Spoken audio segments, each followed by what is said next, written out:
সাথে আজকে মত বিনিময় সভার সম্মানিত সভাপতি বাংলাদেশ জামাত ইসলামী বাঞ্ছারাম উপজেলা সংগ্রামী আমির জনাব আবুল বাশার, আজকের এই শহীদের সাথে মত বিনিময় সভার সম্মানিত প্রধান অতিথি বাংলাদেশ জামাত ইসলামীর কেন্দ্রীয় পৌর পরিষদ সদস্য কুমিল্লা মহানগরীর সংগ্রামী আমির জননেতা জনাব কাজীউদ্দিন মোহাম্মদ, আজকের এই সভার সম্মানিত বিশেষ অতিথি বাংলাদেশ জামাত ইসলামীর কেন্দ্রীয় উপদেষ্টার সদস্য ব্রাহ্মণবাড়িয়া জেলার সংগ্রামী জেলা আমির জননেতা জনাব গোলাম ফারুক, মঞ্চ উপস্থিত আছেন যারা আমাদের সম্মানিত নায়েবে আমির জননেতা জনাব কাজী ইয়াকুব আলী, জেলার বিভিন্ন পর্যায়ের নেতৃবৃন্দ, উপজেলা নেতৃবৃন্দ, সম্মানিত শহীদ পরিবারের সদস্য ভাই ও বোনেরা, সম্মানিত বাংলাদেশবাসী, আমার জাতির জাগ্রত লীগের সাংবাদিক বন্ধুগণ, আসসালামু আলাইকুম ওয়া রাহমাতুল্লাহি ওয়া বারাকাতুহু। সম্মানিত ভাইরা, আমরা এমন একটি স্বাধীন দেশের নাগরিক, গত 15 বছরে আমাদের কথা বলার স্বাধীনতা হরণ করে নিয়েছে। যে সরকার, গত সরকার বিদায় নিয়েছে সাবেক প্রধানমন্ত্রী শেখ হাসিনা, আমি আমার ভাষা বলি তার প্রধান খাদ্য ছিল মানুষের রক্ত। ক্ষমতার মসনদে বসেই প্রথম সেনাবাহিনীর কবর মেরুদণ্ড ভেঙে দিয়েছে। সেনাবাহিনী পিলখানার 57 জন সেনা অফিসার, দেশের অতন্ত্র প্রহরী সেনা অফিসার সহ প্রায় 75 জন সেনা সাধারণ মানুষকে হত্যা করে ক্ষমতা মসনদ পাকা করা শুরু করে। এরপরে ঢাকার শাপলা চত্বরে হেফাজতের গণহত্যা শেখ হাসিনা করেছে এবং বাংলাদেশ জামাত ইসলামী সাবেক আমিরের জামাত, সাবেক সফল মন্ত্রী মাওলানা মতিউর রহমান নিজামী, সাবেক সমাজ কল্যাণ মন্ত্রী, সেক্রেটারি জেনারেল আলী আহমদ মুজাহিদ সহ আমাদের জাতীয় কেন্দ্রীয় 5 জন নেতাকে মিথ্যা বানোয়া দর্শন অপরাধী দিয়ে জুডিশিয়াল কিলিংয়ের মতো হত্যা করেছে। আরো প্রায় 6 জন নেতাকে তারা কারাগারে অবরুদ্ধ করে নানাবিধ নির্যাতন করে হত্যা করেছে। সর্বশেষ কোরআনের পাখি, যাকে বলে কোরআনের পাখি,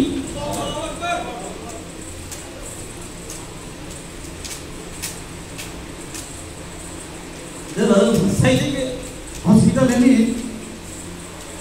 হত্যা করা হয়েছে। কত মানুষকে যে আয়নাঘর নামে আয়নাঘর স্থাপন করেছে সরকার, আয়নাঘর নাম দিয়ে অসংখ্য মানুষকে, বড় বড় সেনা অফিসারকে, দেশ বড় বড় কারিগর ব্যক্তিবর্গকে আয়নাঘর নামে একটি নির্যাতনশালা নির্মাণ করে অসংখ্য মানুষকে হত্যা করেছে, যেখানে হাড়গুলি পাওয়া যায়, মাংস পাওয়া যায় না। সেখান থেকে একজন ভাই বেরিয়ে আসছেন, আমাদের নবীনগরের কিছু সন্তান সাবেক আমির জামাত অধ্যাপক গোলাম আজমের সাহেবজাদা, ব্রিগেডিয়ার জেনারেল আব্দুল্লাহ আজমি, এমন অফিসার বেরিয়ে আসছেন। শহীদ মীর কাসিম আলীর ভাই ছেলে বেরিশা আরমান সেখান থেকে বেরিয়ে আসছে। আপনারা এগুলি দেখেছেন। অনেক মানুষ বিশ্বাস করে নাই আয়নাঘর মধ্যে কিছু নাই, এখন প্রমাণ পেয়েছে আয়নাঘর মধ্যে কিছু আছে। সর্বশেষ এসে দেশের অসংখ্য মানুষকে হত্যা করেছে, যার মধ্যে বিরুদ্ধে কথা বলে ঘর থেকে তুলে নিয়ে গেছে। আমার শহীদ ভাইয়ের সম্মানিত পিতা বলেছেন, এমন একটা পরিবেশ ছিল, বিভীষিকাময় পরিবেশ ছিল, ছেলেরা আহত হয়েছে, চিকিৎসার মধ্যে ব্যবস্থা দেশে ছিল না। মানুষ মারা গিয়েছেন, দাফন করবো তার ব্যবস্থাও নাই, দাফন করার সময় বেঁধে দেওয়া হয়।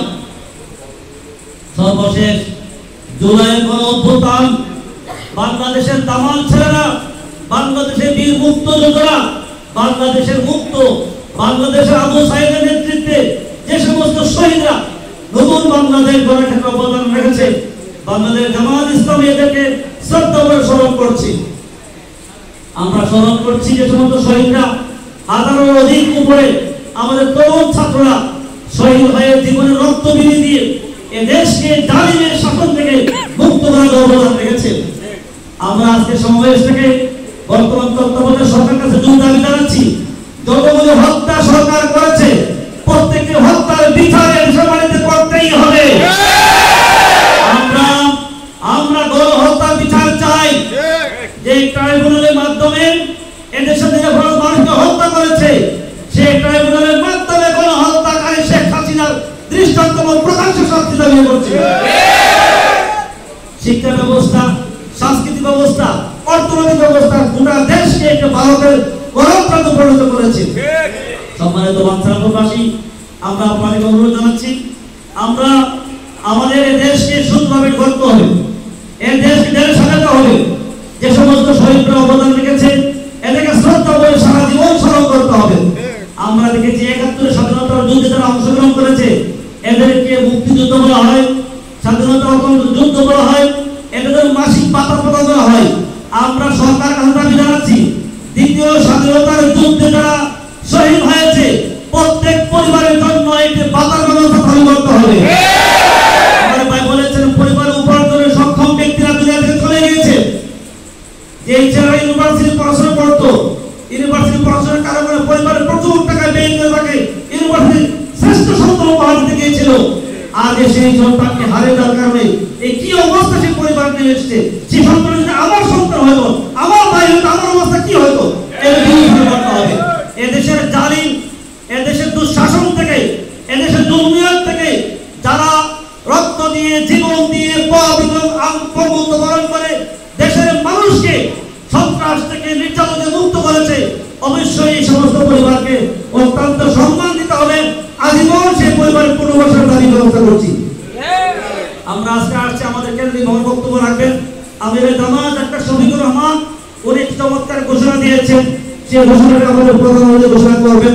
সম্মানিত আসুন, আগামী দিনে সুন্দর বাংলাদেশ গড়ার জন্য সৎ এবং যোগ্য লোকের প্রয়োজন এবং দুর্নীতিমুক্ত দেশের লোকের প্রয়োজন। সৎ এবং যোগ্য লোকের মাধ্যমে আগামী দিনে বাংলাদেশকে পৌরাণিক সমাজে পৌরাণিক রাষ্ট্র কায়েম করার জন্য বাংলাদেশ জামাত ইসলামী যে প্রচেষ্টা আছে, যে প্রচেষ্টার মাধ্যমে আমরা এগিয়ে আসি। আল্লাহ আমাদের সবাইকে এমন একটি দেশ দান করুক যে দেশের মানুষের শান্তি আসবে, দেশের মানুষের কল্যাণ আসবে, দেশের মানুষের মুক্তি আসবে। আর কোন মায়ের বুক খালি হতে না হয়, আর কোন ভেন্ডর ডাকাতি না হয়, আর কোন মায়ের দর্শনের শিকার না হয়, আর কোন ধরনের রাহাদানি দুর্নীতি দেশে না হয়। সেই সুন্দর সমাজ ব্যবস্থার প্রত্যাশা রেখে সবাইকে ধন্যবাদ জানিয়ে বক্তব্য শেষ করছি। আল্লাহর কাছে দোয়া করছি।